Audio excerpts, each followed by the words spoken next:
Live and direct from Kunstmuseum, Liechtenstein, it's TEDxVaduz 2013. Radically open.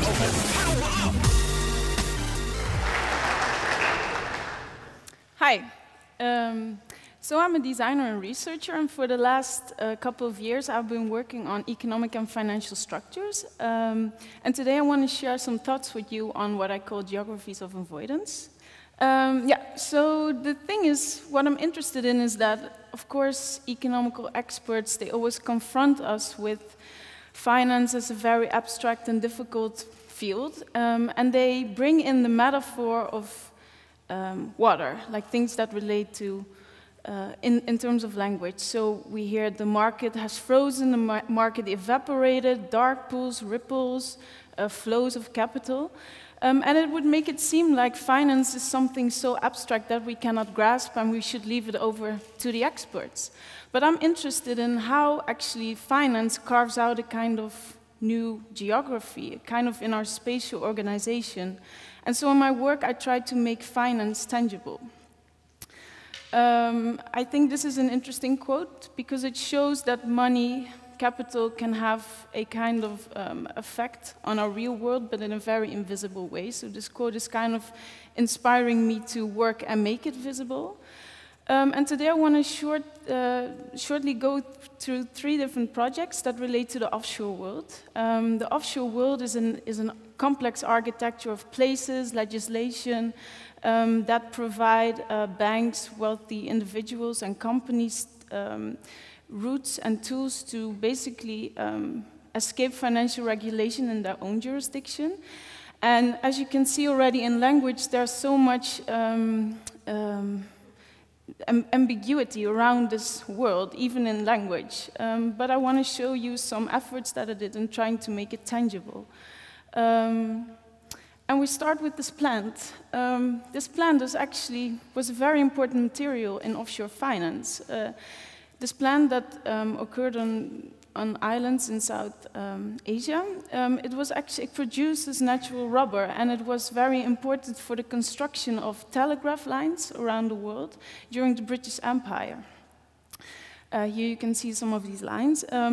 And the British, they constructed these cables and these telegraph lines actually as a way of creating eyes and ears in their colonies to see what was going on. And what's interesting, when the empire fell into decline, and later it was revived during the 1970s as a kind of infrastructure for mobile capital.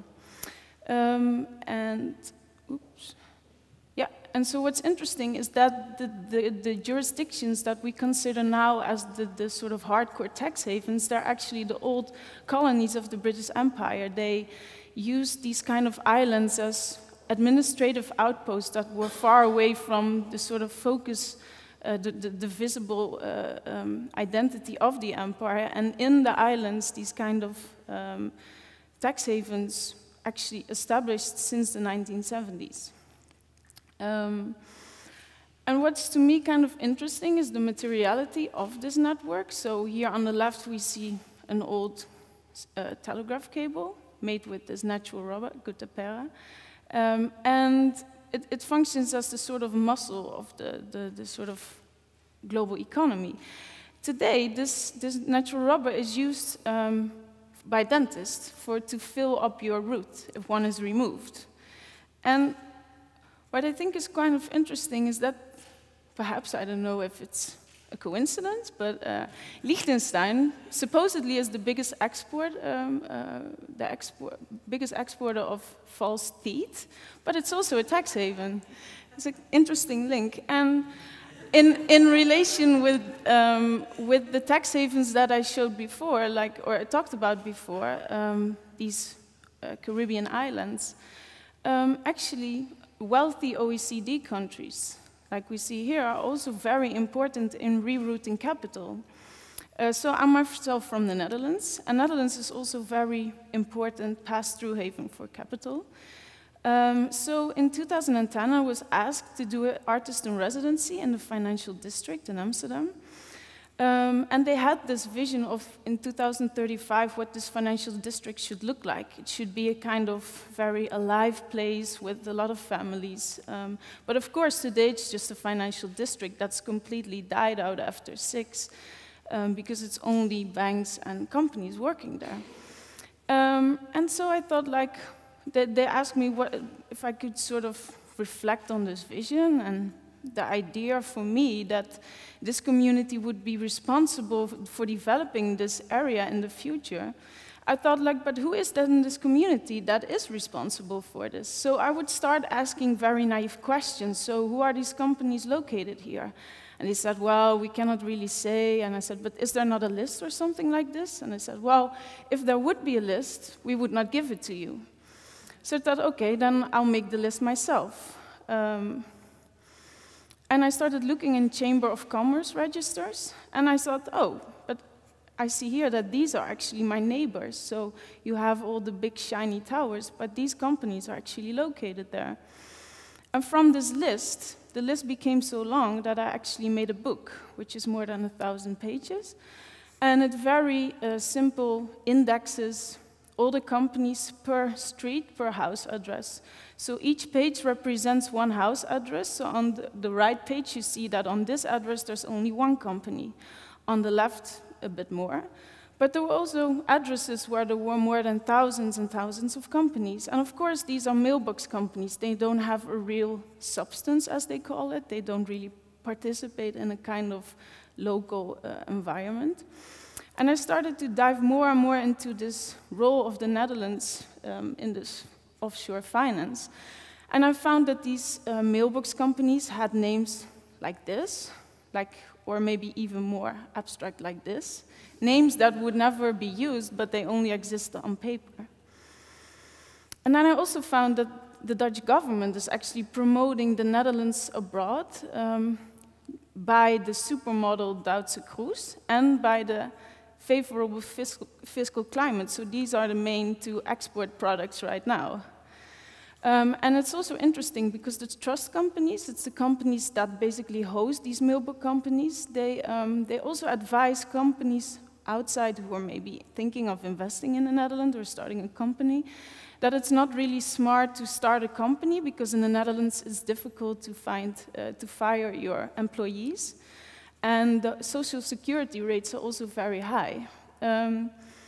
Also kind of interesting is these traces that I found on the website, on the email addresses, because a small trust company in the Netherlands, if you have these kind of email addresses, you see how it's stitched in the global offshore economy. So I created this sort of speculative scenario where this financial district would become an island. I think it's kind of, yeah. And it would have kind of tax planning farms and a financial embassy. And it was all to sort of create a kind of different kind of geopolitical imagination around this financial district. So I kept on going with trying to map out what was, how these financial structures worked. And I think it's, for example, here interesting if you see that in the BRIC countries, the biggest investors are actually tax havens. So how real is this investment? Or I got into geopolitical sandwiches. On the left, the Cyprus sandwich, which tries to obscure the Russian beneficial owners. On the right is the double Irish and the Dutch sandwich, for example, used by Apple. And they estimated that in 2012, they avoided $45.6 billion in taxes in the US because of this structure. I also found a batch of documents that on a website, Gawker, there are leaked documents, auditory documents from Mitt Romney's company, old company, Bain Capital, and I tried to sort of map out how his, let's say, how he was escaping taxes through Bermuda Islands and Bermuda, Cayman Islands, and Delaware. But of course, this is still kind of passive way to do it, right? We can look at this image and think, yeah, it's very complex. So I thought, would there not be a way for you to do it yourself? So then I created an online game. We can watch a sort of short version of it.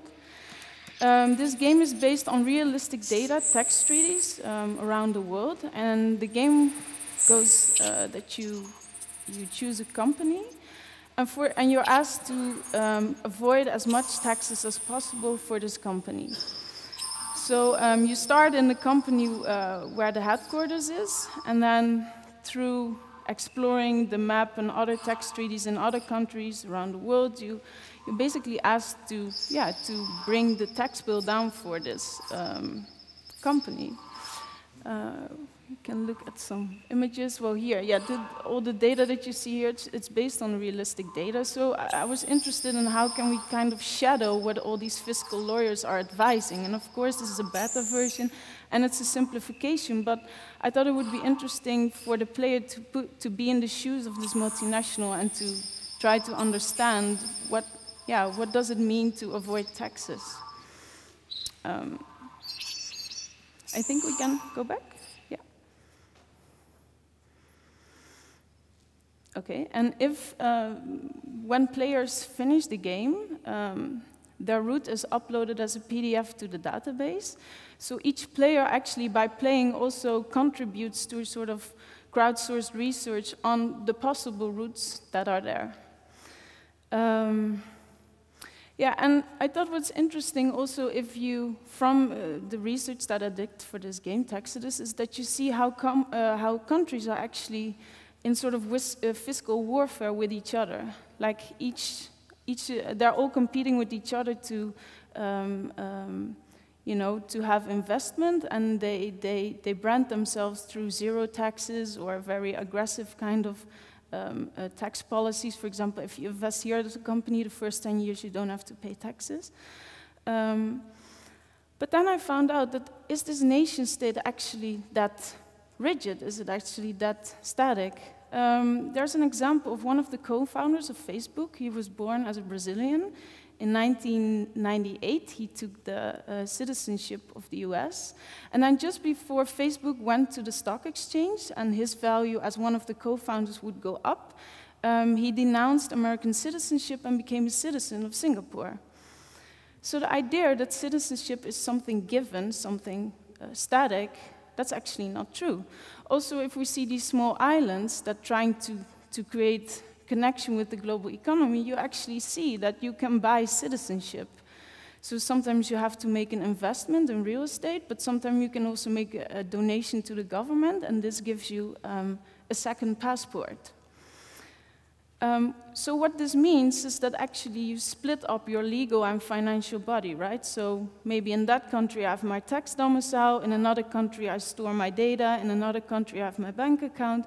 And so actually what happens with you as a person is kind of close to the Osiris myth. Like Osiris was killed by his brother out of jealousy, let's say it very bluntly. Then when Isis, his wife, sort of brought him back to life, it pissed off the brother so much that he thought, I'm gonna chop you all into pieces, spread you all over the country so you cannot be made to one anymore. But actually, because he was spread up and distributed through the whole country, his power was sort of embedded in the soil there. And I think this is a kind of nice metaphor for how we split our financial bodies today. So from this research, I tried to make a map which would, let's say, it's a sort of manual for wealthy individuals how they should split them up, like Osiris, split themselves up. And this resulted into a website and a sort of physical installation for a gallery in Berlin. And it's again a kind of tool that advises you how to be part as an individual of this offshore finance. Here's some more images. And I'm actually interested in this idea of where is it that I belong? Does it have to do with my culture or the things I believe in, or can it be defined by something like profit or finance? And this mentality where one is well off, there is this country, this is actually quite close to the idea of the pirate, right? The pirate is not loyal to any kind of jurisdiction. He will go anywhere to get what he needs.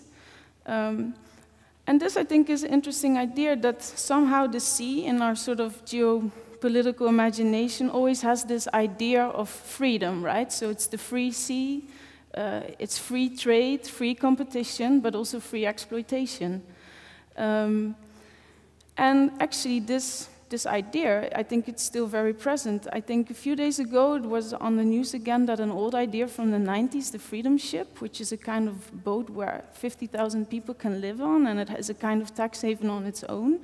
And this idea is now revived again. I think they need $18 billion of investment for it. So the idea that the sea is this free space, it's still very present. But if you see what happens on land, it's actually the same thing. Like there's different zones in the Middle East, also happening now in Africa, that is an economic zone within a jurisdiction, so within a country, where different tax rates are applied, where different laws are integrated. So actually within one country that has a democratic chosen, let's say, stability and rules and law, there is actually an exception. And so the question is, our division of the land and the sea, is it still present? Because it seems to me like it's all a patchwork of places, institutions, legislation. And so the question is, can we still look at the sea as this place of freedom, or should we look more around us in our daily lives and the place that we live in? And when I'm standing in Vaduz on an island here, I think that's the case. Okay, thanks.